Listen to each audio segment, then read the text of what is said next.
Real Country 1430 AM and 1073 FM WRDN. I'm Brian Winnikins, and good morning. And joining us this morning is Ingrid Kundinger. She is the Wisconsin Senior Medicare Patrol Project Manager. We're going to talk about the upcoming Medicare Fraud Prevention Week that's coming up in June. Ingrid, thank you for joining us this morning. Well, I think for a lot of folks, they don't realize this, but Medicare fraud is still a pretty serious issue and costs a lot of money. That's absolutely right, Brian. Thank you so much for having me today.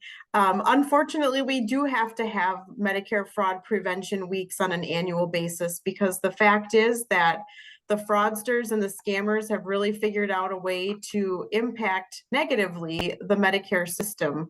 And right now, the estimate is that each year, Medicare loses nearly $60 billion. Yep, that's billion with a B, to errors, fraud, and abuse. And so we really want to shine a light on that and let people know that there are things that they can do to protect themselves.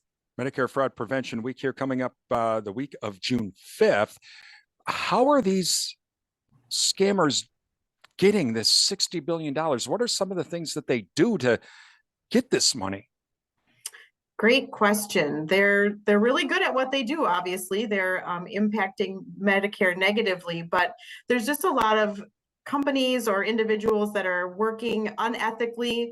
A lot of Medicare beneficiaries will report to us that they received a phone call from someone identifying themselves as being from Medicare, looking to either verify information or wanting to know if they've received a new Medicare card. If not, they're willing to help them with this. Basically, what they're looking for is that they're wanting to get people's Medicare information, because what they do with that Medicare information then is that if they have other pieces of information for that person, address, date of birth, unfortunately, a lot of that information can be found on the internet, but they're able to piece all of that information together. And if someone is able to verify a Medicare number for that fraudster, then what they're able to do is submit fraudulent claims to Medicare for payment for things that people didn't need or want, or most importantly, weren't ordered by that person's healthcare provider. And while it seems like maybe that wouldn't have that big of an impact, it adds up. We talk to Medicare beneficiaries across the state on a daily basis and have access to some of that information on their statements. And, one individual might have $12,000 or $15,000 worth of suspicious claims on their statements. And, times all of those Medicare beneficiaries, that does add up quickly. We are talking with Ingrid Kundinger. She is the Wisconsin Senior Medicare Patrol Project Manager. Medicare Fraud Prevention Week coming up the week of June 5th. So these fraudsters, it's not just people calling or trying to reach out and get this information. Sometimes it's an actual provider is, that you might be some new provider. And it's like, oh, I'm going to go do this. So, hey, let's, go to this provider, someone new, and you find out they're really not above board, but it's almost after the fact. Absolutely. And unfortunately, that's true. In some instances, there are cases where the providers are actually the people that are committing the Medicare fraud, to be able to pad their pockets with a little bit of extra money. And so, the message that we have from Senior Medicare Patrol is for people to really be vigilant, about phone calls that they receive from people who they've never talked to before, who are calling them out of the blue, asking them personal questions related to their health. Like, take a moment and realize that that's probably someone that's up to no good, and hang up before too much information is shared. And the other thing that's really important, and that we really want people, even if we're not Medicare beneficiaries, to really make sure that we're all actively looking at our statements. For someone who's on Medicare, that's a Medicare summary notice or an explanation of benefits statement. Whichever statement you're getting from your health insurance company, it's really important that we all take the time to look at those each time that they come and to make sure that they're accurate.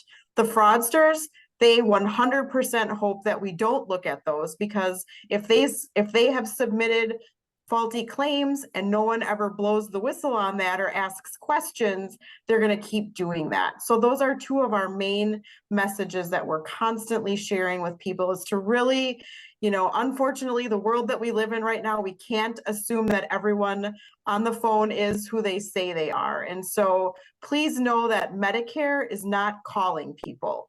Unless you have made a phone call to Medicare yourself and the customer service representative that you spoke with wasn't able to answer your question and needed to do some additional research before they could call you back.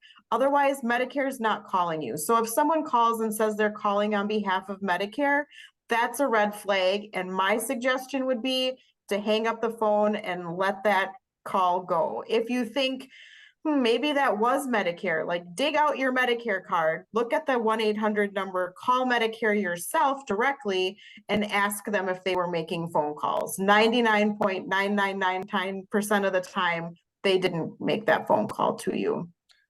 Some of these fraudsters are also doing these phishing email type things, and it looks really official. They'll have a logo and this and that on that email asking for information. Again, Medicare doesn't do that. They do still use the postal service, correct? That is correct. And that you bring up a good point, Brian. I talk a lot about phone calls because most of the people that we interact with have been impacted by this sort of thing via the telephone. But email and text messages are also a way that the fraudsters are reaching out to people as people become more tech savvy, or we all know that we really can't answer our phones because most of the time it's someone that's trying to bother us with something. We resort to other methods of communication. And so the fraudsters are doing that as well. So as it relates to emails, you're absolutely correct. Medicare is not reaching out to people via email unless they're notifying you. If you've signed up for a Medicare account on medicare.gov, they may send you an email that says your latest statement is available to review, but it's really important to make sure that people are looking at the email address that the email is coming from, to make sure that it says medicare.gov, because most of the time, if it's a .com from Medicare, that's trouble. Or if there are spelling errors or a really, really long URL, those are usually things to be wary of. Talking with Ingrid Kundinger. She is Wisconsin Senior the Senior Medicare Patrol Project Manager. Again, Medicare Fraud Prevention Week coming up the week of June 5th. Ingrid, what about family members? Like, I'll use myself. Okay, so my mom's 91. What role do I play in helping to protect my mom? Absolutely. Family members can play, and caregivers can definitely play a role in helping us to help protect people from Medicare related fraud and abuse. In your situation, Brian, to just, have a conversation with your mom on a regular basis, letting her know, or even maybe flipping it to say, hey mom, I got this crazy phone call the other day that reminded me that we have to be really careful on the phone with information or people that we talk to or information that we share, so that you're, hey, just want to make sure that you're keeping yourself safe too, and have that conversation.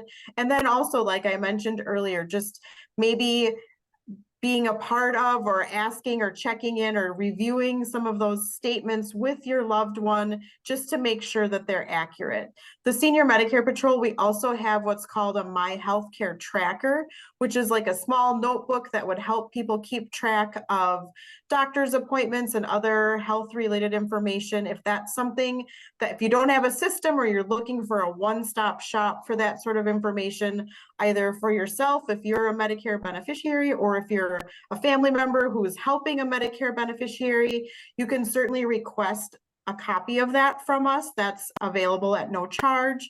People can request one on our website or call our toll-free helpline. But again, that's something that can kind of keep all of those dates and information in one spot.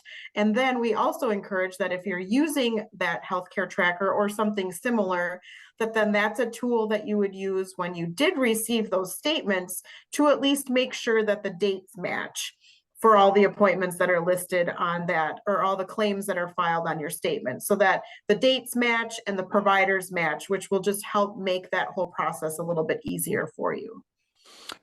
Ingrid, how can the Senior Medicare Patrol help? Let's say I'll use my mom again. Okay, my mom and I are going through stuff. Uh-oh, we think we found something. Can we call the Medicare Patrol, or so you can kind of direct us on, okay, here's the steps we need to do next, because a lot of people may not even know. Yes, absolutely. The Senior Medicare Patrol, that is one way that we're able to assist when people have concerns or questions, or like you said, are looking through a statement and are thinking, wait a minute, this doesn't seem right. We do have a toll-free helpline that Medicare beneficiaries or family members or caregivers can call, and you will talk to one of our staff or one of our trained volunteers who will then, listen to your concerns and then make suggestions, for things to watch out for, next steps to make sure that you and your Medicare information are safe. So we certainly we don't judge people if you gave your Medicare number over the phone and then realize like, oh, what was I thinking? I should have never done that. It happens to the best of us. So we would rather that you called and shared that information with you so that we can help put things in place to make sure that that information is safe, rather than you feeling embarrassed that you made a silly mistake and you don't want to tell anyone about it. We definitely want you to call. We want you to tell us about that so that we can help protect you. And that phone number for people to call? Sure, it's 888-818-2611. Again, 888-818-2611. That is correct. All right. Again, it's Medicare Fraud Prevention Week coming up on the week of June 5th. And you can also you can also even do a Google for Senior Medicare Patrol and find out more information, find that tracker as well. Ingrid, we appreciate you joining us today. Thank you so much. That is Ingrid Kundinger. She's Wisconsin Senior Medicare Patrol Project